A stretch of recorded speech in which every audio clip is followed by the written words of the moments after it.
നമസ്കാരം വ്യൂവേഴ്സ്. ഇന്ന് ഞാൻ നിങ്ങൾക്ക് കാണിച്ചു തരാൻ പോകുന്നത് പുതിന ചട്നി. ഈ ബിരിയാണീൻ്റെ എല്ലാം കൂടെ കഴിക്കാൻ പറ്റിയ നല്ലോണം ദഹനശക്തി ഉണ്ടാക്കുന്ന പുതിന ചട്നി. ദഹനശക്തിയെല്ലാം നല്ലോണം കിട്ടും. അതുകൊണ്ടാണ് ബിരിയാണീൻ്റെ കൂടെ ഈ ചട്നി തരും. അതിന് വേണ്ടിയിട്ട് ഒരു ചെറിയ ബഞ്ച് മല്ലിയില, ഒരു ചെറിയ ബഞ്ച് പുതിനയില. പുതിന എനിക്ക് ഇവിടെ ചട്ടിയിലുണ്ടായതാണ്. ഞാനും ഇവിടെ നിന്ന് തന്നെ പറിക്കുക. ഒരു 5 ചെറിയ ഉള്ളി, ഒരു ഇത്ര കുറച്ചിനെ ഉണ്ടാക്കുന്നുള്ളൂ. ഞാനൊരു അരക്കപ്പ്, നമ്മളെ മെയിൻ കപ്പ് അരക്കപ്പ് തേങ്ങ ഉണ്ടാക്കുന്നുള്ളൂ. തേങ്ങ കുറവേ വേണ്ട, ഇലകളാ ജാസ്തി വേണ്ട. കരുവേപ്പില ഒരു വലിയ തണ്ട്, 5-8 വെളുത്തുള്ളി, ഒരു 1/2 ഇഞ്ച് പീസ് ഇഞ്ചി, പിന്നെ വേണ്ട ചെറുനാരങ്ങ നീര്, തേങ്ങ, ചെറുനാരങ്ങ നീര് 1 ടീസ്പൂൺ ലാസ്റ്റ് ഒഴിക്കാനില്ല, പിന്നെ തേങ്ങ, ഉപ്പ് 1/2 ടീസ്പൂൺ. ഇതെല്ലാം കൂടി വെച്ച് നമ്മൾ അരക്കാം.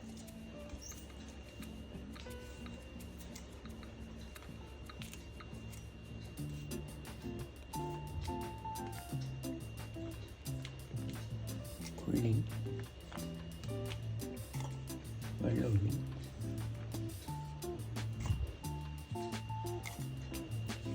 ഇഞ്ചി, മല്ലിയില,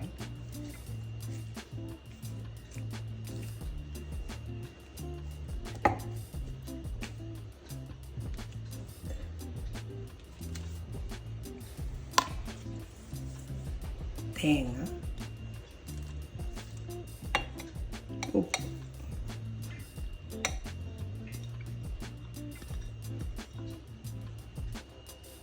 ലൈം ജ്യൂസും കൂടി ഇതിൽ ഒഴിക്കുന്നുണ്ട്. ഒരു അരമുറിത്തെ ലൈം കണ്ട. ചില മിക്സിയിൽ പിന്നെ വെള്ളം ഒഴിച്ച് കൊടുക്കാണ്ട് അരയൂല. അങ്ങനെ വേണമെന്നുണ്ടെങ്കിൽ നിങ്ങൾക്ക് തിളപ്പിച്ചിട്ട് ആറിയ വെള്ളം ചേർക്കാവും കേട്ടോ. ചില മിക്സിയിൽ നല്ലോണം അരി. പുതിന ചട്നി റെഡിയായി. ഇതാണ് ഇതിൻ്റെ കളർ ഉണ്ടാവുക, ലൈറ്റ് ഗ്രീൻ. നമ്മളെ പുതിന ചട്നി റെഡിയായി. ഇനി അത് പാത്രത്തിലേക്ക് ആക്കി വെക്കാനേ ഉള്ളൂ. അപ്പോൾ ഉണ്ടാക്കിയിട്ട് കുറേ ദിവസത്തേക്ക് വെക്കണമെന്നുണ്ടെങ്കിൽ നിങ്ങൾ ഫ്രീസറിൽ വെച്ചോ.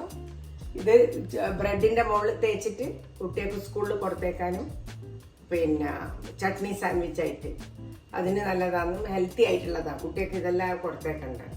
പിന്നെ വീട്ടിൽ നമുക്ക് ബിരിയാണീൻ്റെ കൂടെ, ദോശേൻ്റെ കൂടെ, ഏതിൻ്റെ കൂടെ ഈ ചട്നി കഴിക്കുന്ന ഏതിൻ്റെ കൂടെ ഇതൊക്കെ പറ്റും.